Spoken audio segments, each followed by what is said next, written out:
And joining us now is our friend Governor John Sununu, former governor of New Hampshire, former chief of staff to George H.W. Bush, and author of, folks, it's really a great book, The Quiet Man, The Indispensable Presidency of George H.W. Bush. Hello, Governor.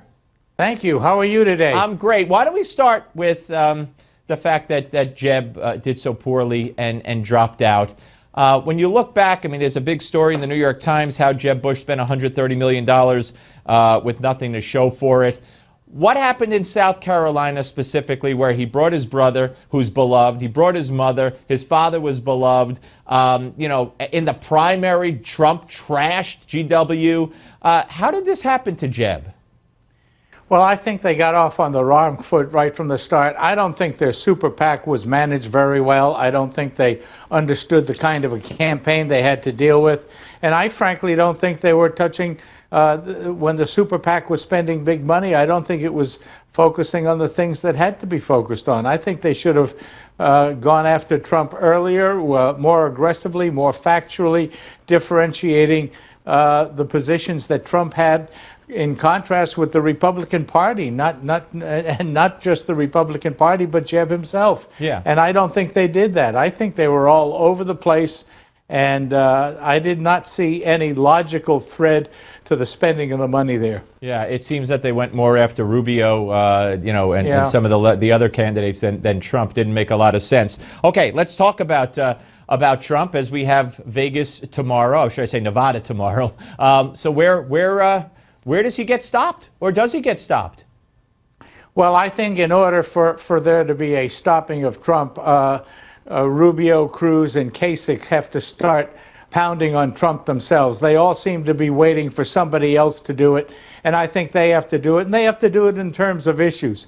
People are angry, but the angry folks that are out there want Obamacare overturned. But Trump just said again the other day that he's happy with the mandate in Obamacare. Well, that's not a Republican position. They ought to be talking about his position on foreign policy, which is all over the place. They ought to be talking about the fact that this guy may have energy in his comments, but there's no substance in it.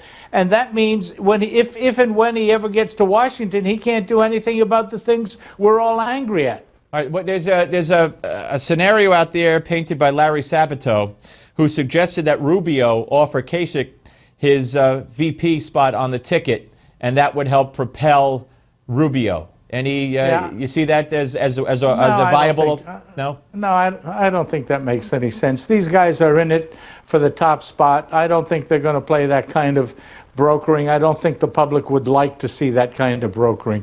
Sabato brought up the fact that Reagan did that in '76. Well, it turned out to be such a great idea for Ronald Reagan in '76 that he didn't get the nomination, you know? No, that's true. All right, wait, so how does Cruz lose the evangelical vote? Or more importantly, or either way, how does Trump keep winning the evangelical vote over Cruz? Do they not like Cruz? Do they not believe Cruz? Do they think Cruz is putting on an act?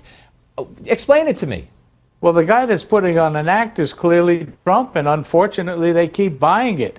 This is a guy who's bragged about his sexual prowess, for example. This is a guy that's gone through a couple of wives. I guess he's on his third one.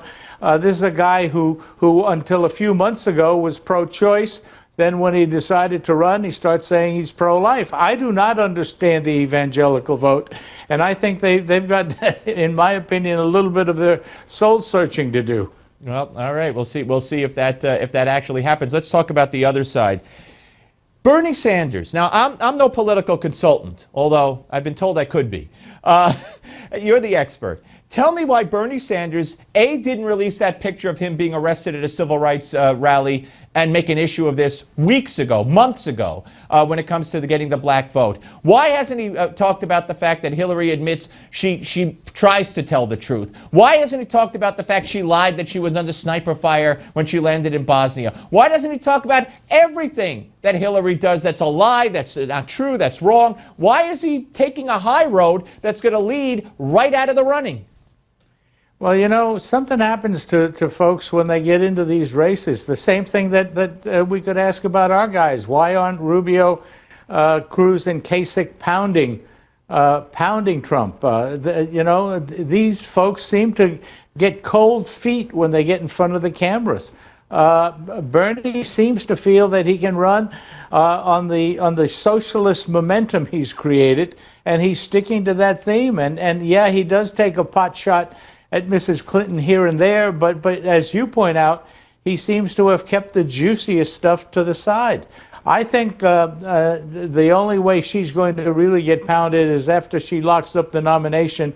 She's got to get pounded by the Republican nominee. Unfortunately, if Trump ends up being the nominee, she's going to sneak into the presidency. You think that she will beat Trump? I do. You think she'll beat Trump? I don't think she'll hold back on the stuff that the Republicans ought to be pounding on with Trump. And I think she'll make a big deal out of all of that, and his inconsistency in particular. And when you go after, in a presidential election, things like those inconsistencies, you begin to see people fall off. Real quickly, even though on abortion and now this ad she's running where she favors, Trayvon Martin and other people who have had run-ins with cops where the cops have been acquitted, implying and saying that the cops are guilty, you don't think that's all going to make it impossible for her to win?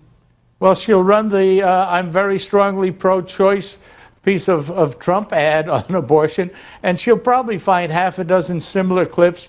Trump's been all over the place on all over the issues, and she's not going to hold back the way the Republicans have. Right. All right, Governor, always great to talk to you, my friend. Thank you. Steve. John Sununu with the book, The Quiet Man, The Indispensable Presidency of George H.W. Bush. Read it. We're taking your calls next. Don't go away.